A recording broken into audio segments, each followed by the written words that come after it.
Hello friends, આજે આપણે જે ભણવા જઈએ છીએ તેમાં કોઈ એક બહુપદીના તમને બે શૂન્ય આપી દીધા છે.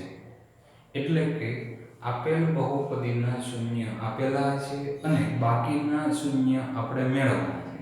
અગાઉ આપણે જોયું હતું તે મુજબ કોઈ પણ બહુપદીને વધુમાં વધુ શૂન્ય એટલે કે જેટલી એની ઘાત હોય એટલા તેના મહત્તમ શૂન્ય હોઈ શકે. તો આપણે જે ઉદાહરણ લઈએ છીએ એ મુજબ આપણને x ની 4 ઘાત આપેલ છે. એટલે કે આપણને અહીં આગળ વધુમાં વધુ શૂન્ય 4 મળી શકે તે પૈકીના બે શૂન્ય આપેલા છે. એવું જો આપણે જાણતા હોઈએ તો બાકીના શૂન્ય આપણે મેળવવાના છે. જ્યારે આવો કોઈ પણ પ્રશ્ન પૂછે છે તો સૌથી પહેલું જે તમને બે શૂન્ય આપ્યા છે એના ઉપરથી અવયવ બહુપદી મેળવવાની. એનો અર્થ એવો થાય કે આપેલ બહુપદીનો એક અવયવ છે આપણને મળશે. એ અવયવ વડે જો આપેલ બહુપદીને આપણે ભાગાકાર કરશું તો અન્ય અવયવ બહુપદીને મળશે. ખાસ નોંધ કે અહીંયા આગળ શેષ હંમેશા આપણને શૂન્ય મળશે. એટલે કે અહીંયા આગળ આપણે જ્યારે બે શૂન્ય હોય બાકીના શૂન્ય મેળવવાનું કીધું હોય ત્યારે ખાસ ધ્યાન રાખવાનું કે શેષ બહુપદી શૂન્ય થશે.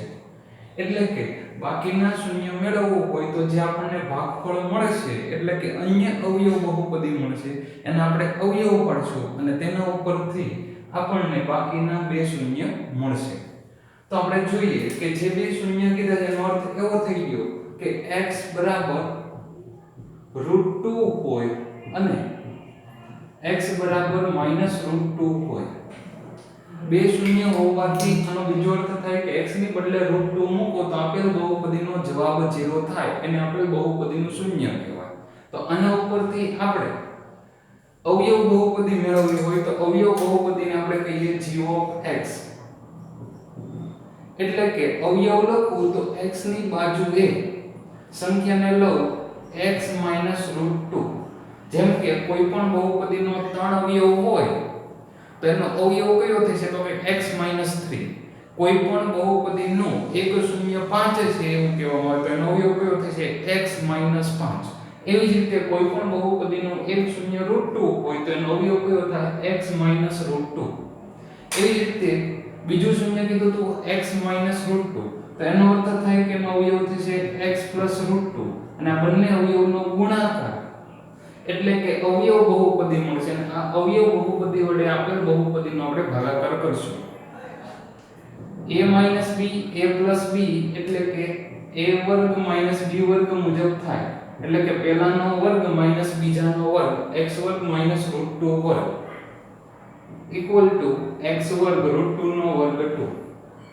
હવે તો કે આપણને જે બહુપદી આપેલી છે એને x² - 2 વડે આપણે ભાગાકાર કરીએ.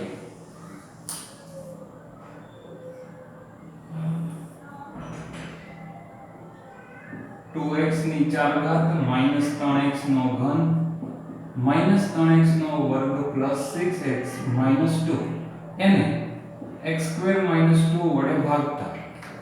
એટલે કે અહીંયા આગળ આપણે જે ભાગાકાર કરીએ છીએ એમાં બહુપદીના બાકીના શૂન્ય મેળવવાના હોવાથી આપણને શેષ બહુપદી 0 મળશે.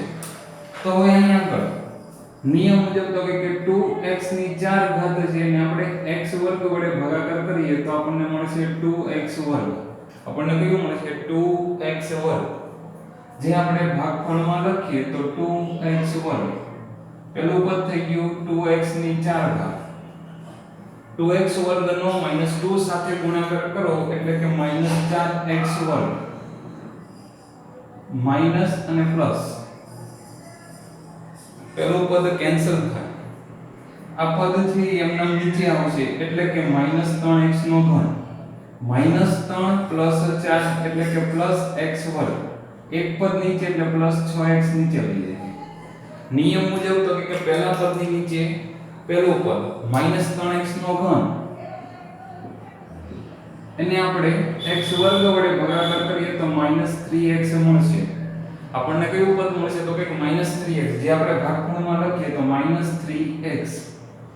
આપણે અહીંયા આગળ લખીએ તો -3x નો ઘન માઈનસ પ્લસ 3 દુ 6x નિશાને ફેરવો. પહેલું પદ કેન્સલ થઈ ગયું. પ્લસ અને માઈનસ એટલે કે 0 થઈ જશે એટલે એ પણ કેન્સલ. આ x² છે એ નીચે આવશે, -2 છે એ નીચે આવશે. પહેલા પદની નીચે પેલું પદ આપણે મૂકીએ એટલે કે x² = 1, એટલે કે ભાગફળમાં આપણને +1 મળશે. ભાગફળમાં કેવું મળશે તો કે +1 મળશે. x² પ્લસ માઈનસ -2, માઈનસ ને પ્લસ બંને પદ કેન્સલ થઈ ગયા અને શેષ બહુપદી 0. એટલે કે અહીંયા આગળ જે આપણને ભાગફળ બહુપદી મળી છે એ આપેલ બહુપદીનો એક બીજો અવયવ બહુપદી છે અને એને આપણે શૂન્ય મેળવવાના છે. એટલે કે આપેલ બહુપદીના અવયવ પાડી અને x ની કિંમત મેળવવાની છે. એટલે કે આની પછી ભાગાકાર કર્યા પછી આપણું હવેનું સ્ટેપ કયું રહેશે તો કે આપેલ બહુપદી છે 2x ની 4 ઘાત -3x નો ઘન -3x² + 6x -2 any equal to માં આપણે લખી શકીએ તો કે x² -2 અને બીજા પદનો ગુણાકાર અને પ્લસ શેષ બહુપદી 0 થાય. એટલે કે આપણે લખ્યું ભાજ્ય બહુપદી બરાબર ભાજક બહુપદી ઇન્ટુ ભાગફળ બહુપદી. હવે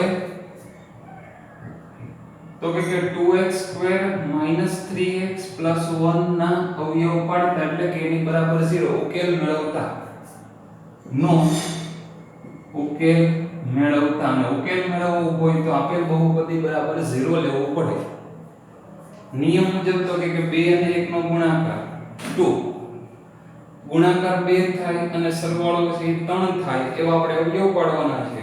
એટલે કે 2 * 2, 2x² - 2x - x + 1 બંનેમાંથી 2x કોમન તો x - 1 -1 કોમન તો x - 1, x - 1 કોમન 2x - 1 = 0. એટલે કે x - 1 = 0 રહેશે અથવા તો 2x - 1 = 0. એટલે કે x = 1 અથવા x = 1/2. એટલે કે આપણને જે બહુપદી આપી છે એના બાકીના બે શૂન્ય 1 અને 1/2 રહેશે. ફરીથી જોઈ લે આની અંદર શું કરવાનું હતું તો કે જે તમને શૂન્ય કીધા હોય એના ઉપરથી અવયવ બહુપદી એટલે કે g મેળવવાની. g બહુપદી લખ્યું હોય તો જે x ની કિંમત છે x બાજુએ સંખ્યા લાવો એટલે આપણને અવયવ મળે. બે અવયવ હોય તો બંને અવયવનો ગુણાકાર કરીએ અને અવયવ બહુપદી કહેવાય. એટલે x - √2 x + √2 x² - √2 નો સ્ક્વેર x² - 2 x² - 2 વડે ભાગાકાર કરીએ. ભાગાકારના નિયમ મુજબ જે આપણને ભાગફળ મળે છે એને આપણે અવયવ પાડવાના અને અવયવ પાડીને x ની કિંમત મેળવવાની. x ની જે કિંમત મળશે તેને આપણે દ્વિઘાત 4 ઘાત વાળી બહુપદીના બાકીના બે શૂન્ય આપણે મેળવ્યા એવું કહી શકશું. જય હિન્દ, જય ભારત.